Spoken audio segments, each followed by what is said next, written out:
शिक्षकों और कर्मचारियों को भी उनके उल्लेखनीय योगदान के लिए सम्मानित किया गया है।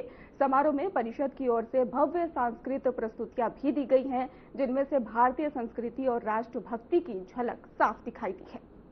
आपने देखा होगा, प्रतिस्पर्धा जीवन में जीतता वह है जो हिम्मत नहीं हारता है, धैर्य बनाए रखता है। हमारे जीवन में हार कब होती है? जब हमारा दृष्टिकोण नकारात्मक होता है। दूसरों को कोसने की जो प्रवृत्ति है,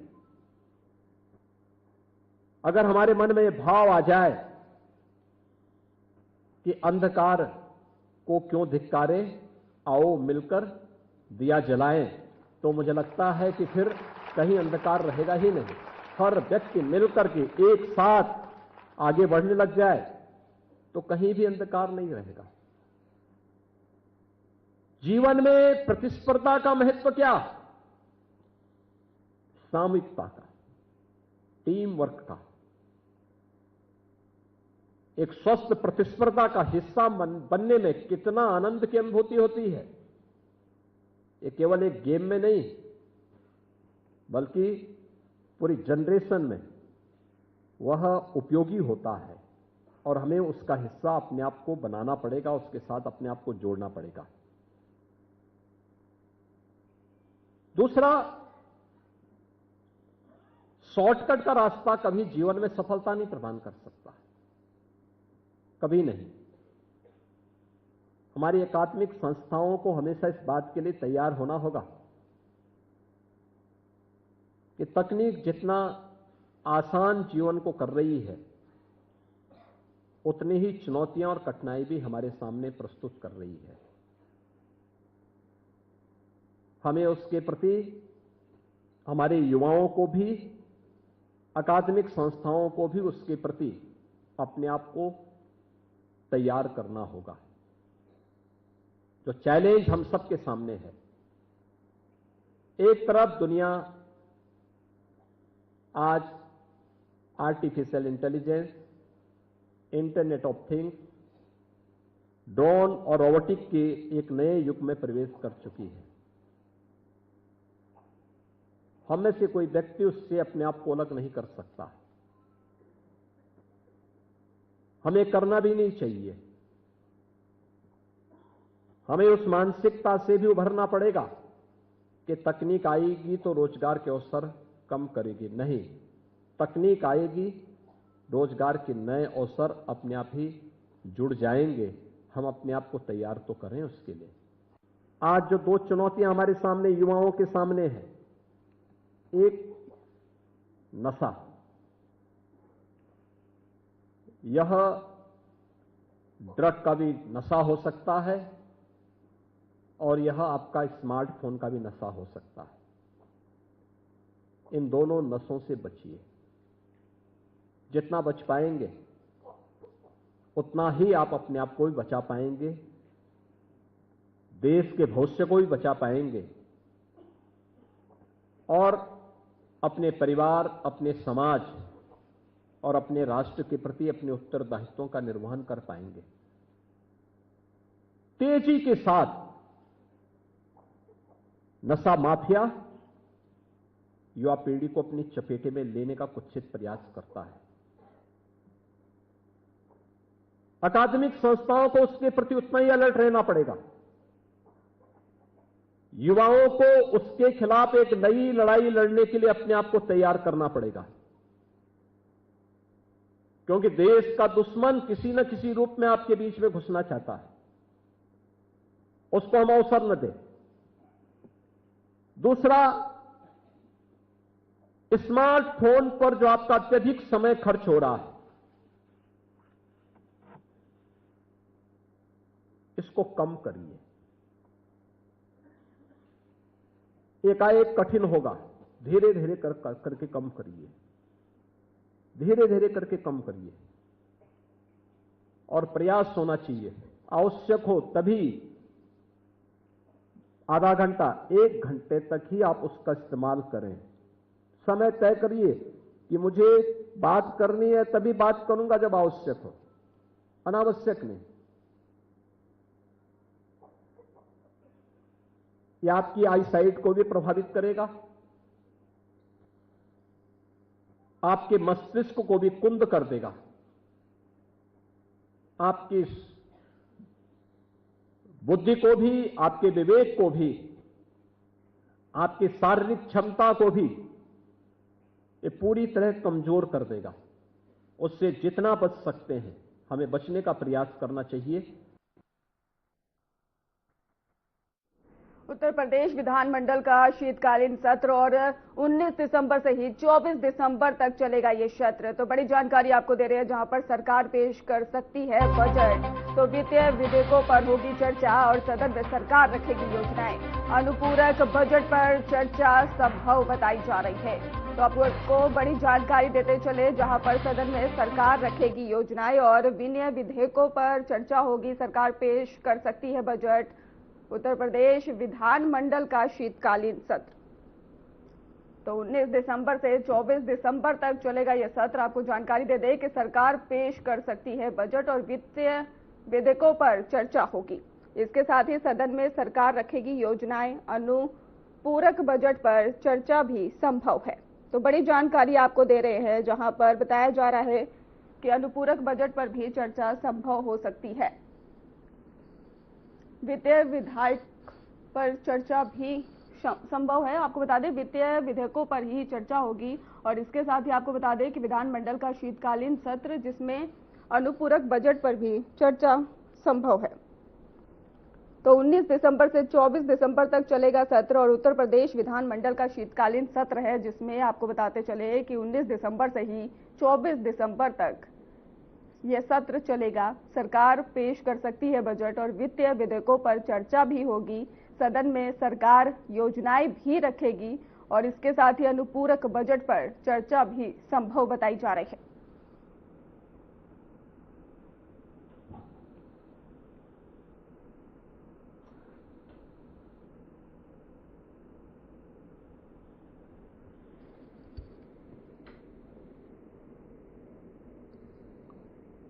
तो 19 दिसंबर से 24 दिसंबर तक सत्र चलेगा। उत्तर प्रदेश विधानमंडल का शीतकालीन सत्र, जिसमें बताया जा रहा है 19 दिसंबर से ही 24 दिसंबर तक ये सत्र जो है ये चलेगा और सरकार पेश कर सकती है बजट।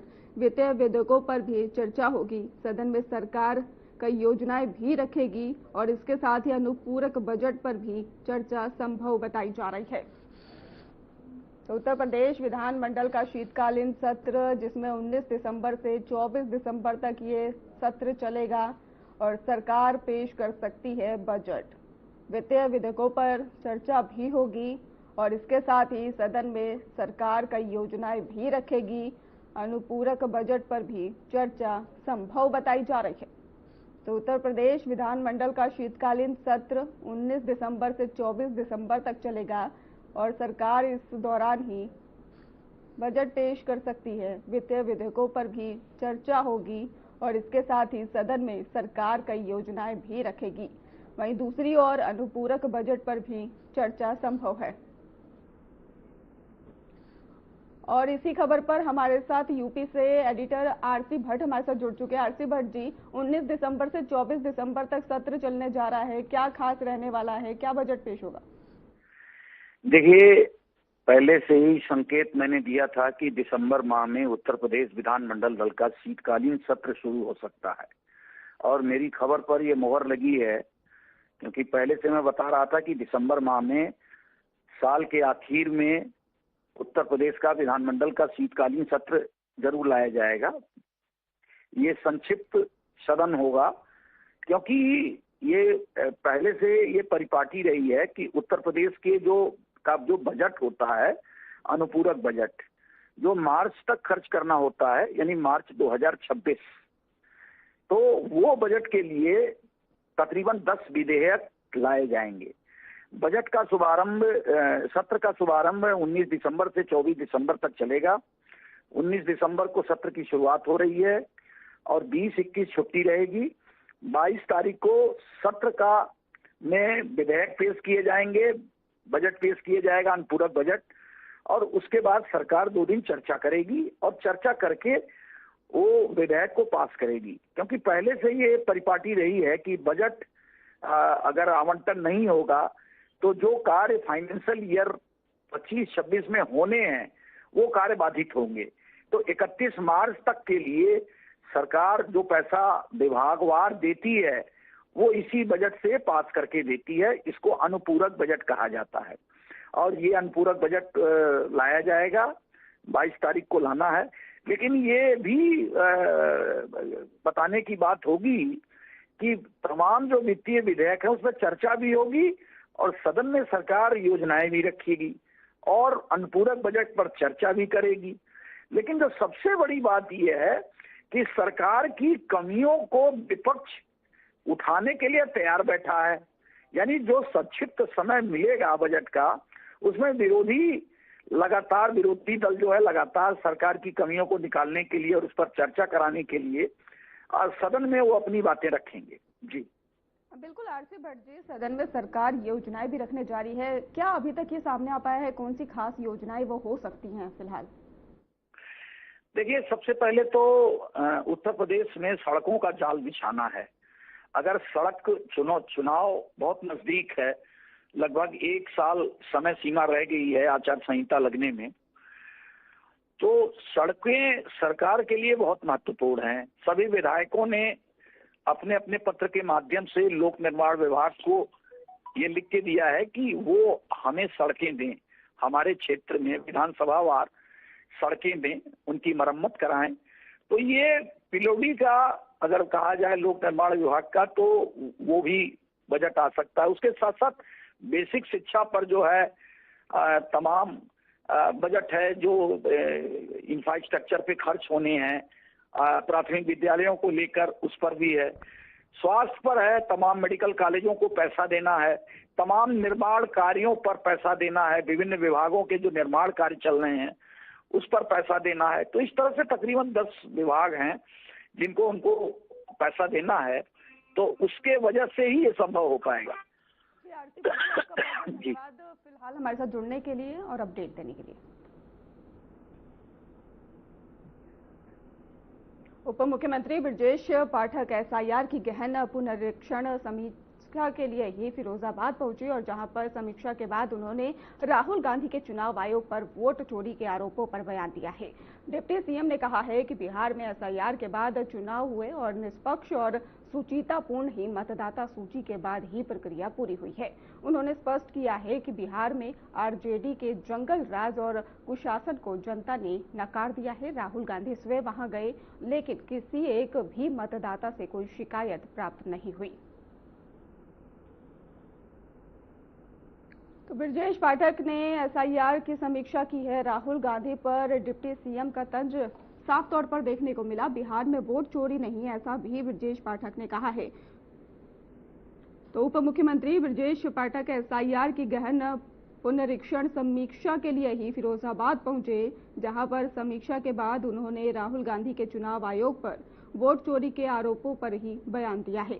डिप्टी सीएम ने यह भी कहा कि बिहार में एसआईआर के बाद चुनाव हुए और निष्पक्ष और सुचितापूर्ण मतदाता सूची के बाद ही प्रक्रिया पूरी हुई और उन्होंने स्पष्ट किया है कि बिहार में आरजेडी के जंगल राज और कुशासन को जनता ने नकार दिया है। इसके साथ ही राहुल गांधी वहां गए और लेकिन किसी एक भी मतदाता से कोई शिकायत प्राप्त नहीं हुई है।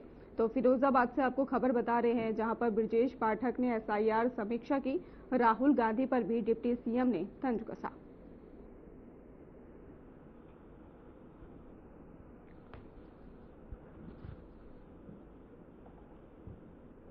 जालौन से बड़ी खबर सामने आई जहां पर शहर के टाउन हॉल क्षेत्र में मौजूद एक मंदिर में अचानक तेज रफ्तार कार अनियंत्रित होकर घुस गई और टक्कर इतनी भीषण थी कि मंदिर की मूर्तियां और पवित्र सामान ही क्षतिग्रस्त हो गया। मंदिर की साफ सफाई कर रही पुजारी की पत्नी भी इस तेज रफ्तार कार की चपेट में आ गई।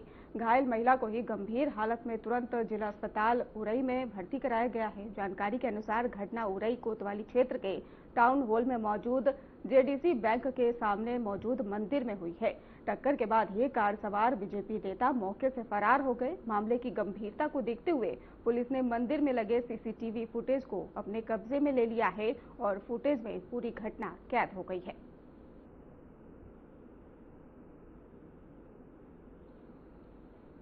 तो जालौन से आपको खबर बता रहे हैं, जहां पर बीजेपी नेता की कार मंदिर में बताया जा रहा है कि चली गई और जिसके चलते मूर्तियां और सामान क्षतिग्रस्त हो गया।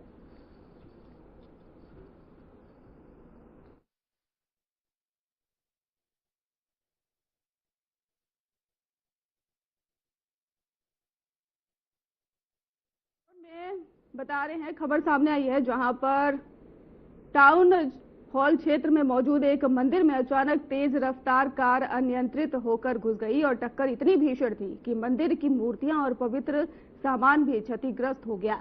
मंदिर की साफ सफाई कर रही पुजारी की पत्नी भी इस तेज रफ्तार कार की चपेट में आ गई है और घायल भी हो गई है। घायल महिला को गंभीर हालत में तुरंत ही जिला अस्पताल में भर्ती भी कराया गया है। वहीं जानकारी सामने आई कि घटना उरई कोतवाली क्षेत्र के टाउन हॉल में मौजूद जेडीसी बैंक के सामने मौजूद मंदिर में हुई है और टक्कर के बाद ही कार सवार बीजेपी नेता मौके से फरार भी हो गए। मामले की गंभीरता को देखते हुए पुलिस ने मंदिर में लगे सीसीटीवी फुटेज को अपने कब्जे में ले लिया है और पूरी घटना की जानकारी जुटाने में लगे हैं। वहीं दूसरी ओर कौशाम्बी मेडिकल कॉलेज में रैगिंग का मामला सामने आया है। प्रथम वर्ष के छात्रों के साथ ही द्वितीय वर्ष के ही छात्र ने रैगिंग की है और जिसकी शिकायत एंटी रैगिंग सेल और दिल्ली को की गई है। आपको बताते चले कि एंटी रैगिंग कमेटी ने ही मामले की गंभीरता को देखते हुए कॉलेज में जांच की है और कमेटी ने सीनियर छात्रों और पीड़ित छात्रों से मिलकर बयान भी दर्ज किए हैं। पूरी घटनाक्रम की विधिवत जानकारी जुटाई जा रही है और जांच में पता चला है कि रैगिंग मेडिकल कॉलेज परिसर में ही हुई है और जांच रिपोर्ट जो है वो सामने आई एंटी रैगिंग सेल और दिल्ली को भेजी गई है, जिसके बाद ही कॉलेज प्रिंसिपल ने ही कार्रवाई करते हुए रैगिंग में शामिल 97 छात्रों को 1 महीने के लिए निलंबित भी कर दिया है।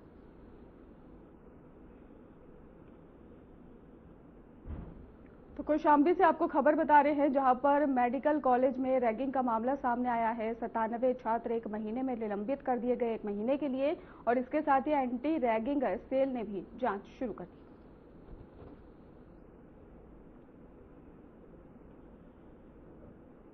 मेरठ के ही प्रतापपुर थाना क्षेत्र हवाई पट्टी से बड़ी खबर सामने आई, जहां पर कुछ दबंगों ने एक डॉक्टर के क्लिनिक में घुसकर उन्हें पीटा है और इस दौरान ही डॉक्टर की पत्नी जो मदद के लिए आई थी उनसे भी मारपीट और बदतमीजी की गई है और इसके साथ ही हमले की पूरी घटना जो है पास लगे सीसीटीवी कैमरे में भी कैद हो गई है। कैमरे में 4 आरोपी स्पष्ट रूप से दिखाई दे रहे हैं। स्थानीय लोग जब मौके पर पहुंचे तो आरोपी वहां से भाग निकले। जानकारी मिली है कि ये हमला जो है पड़ोसियों के बीच हुए विवाद के कारण किया गया और पुलिस ने मामले की गंभीरता को देखते हुए जांच शुरू कर दी है और आरोपियों की तलाश भी की जा रही है।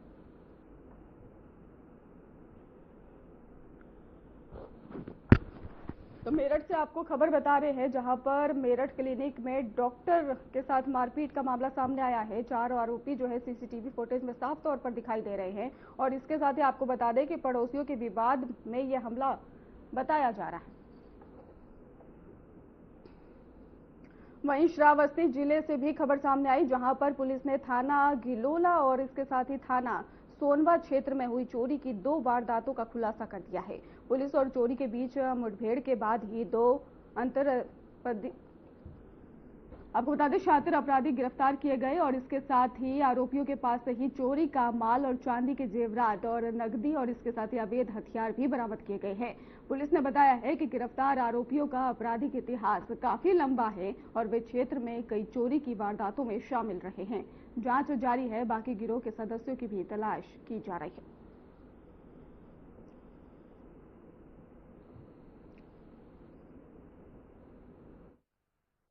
देखिए, आज दिनांक 10/12/2025 को थाना गिलौला से एक सूचना प्राप्त हुई कि थाना गिलौला की पुलिस द्वारा बदमाशों के साथ मुठभेड़ हुई है। प्राप्त जानकारी के अनुसार 2 बदमाशों के साथ ये मुठभेड़ हुई थी। एक बदमाश के पैर में गोली लगी है, जिसको CHC गिलौला में भर्ती किया गया है इलाज के लिए। दूसरे अभियुक्त की भी गिरफ्तारी हो गई है। पूछताछ के दौरान जानकारी प्राप्त हुई जिस अभियुक्त के पैर में गोली लगी है उसका नाम रोशन लाल है, जो कि महराइच का निवासी है।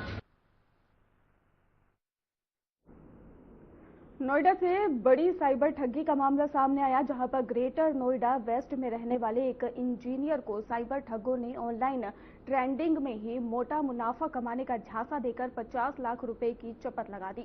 जानकारी के अनुसार पीड़ित ने ही शुरुआत में महज 50,000 रुपए निवेश किए थे और शुरुआती दिनों में मुनाफा दिखाकर ठगों ने इंजीनियर का भरोसा जीता।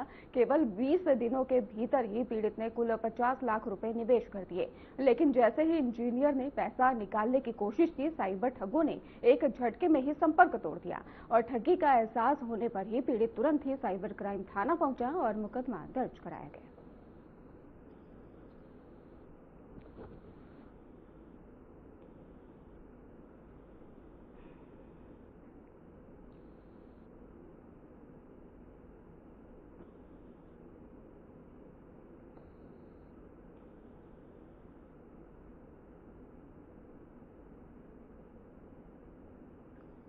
बरेली में करोड़ों रुपए की ठगी कर फरार चल रहा शातिर ठग आखिरकार पुलिस के हत्थे चढ़ गया है। 6 साल से पुलिस को चकमा देने वाला आरोपी सुबह ही झुमका चौराहे पर प्रेमनगर थाना पुलिस की घेराबंदी में पकड़ा गया।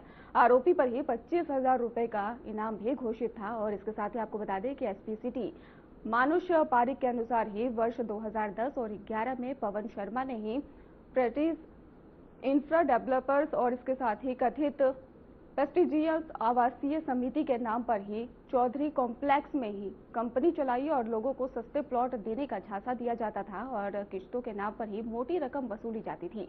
भरोसा दिलाने के लिए ही कंपनी के स्टाफ में उसके रिश्तेदारों को ही लगाया गया था। फिलहाल खास बुलेटिन में बस इतना ही। आगे की खबरों के लिए आप देखते रहिए हमारा चैनल। धन्यवाद।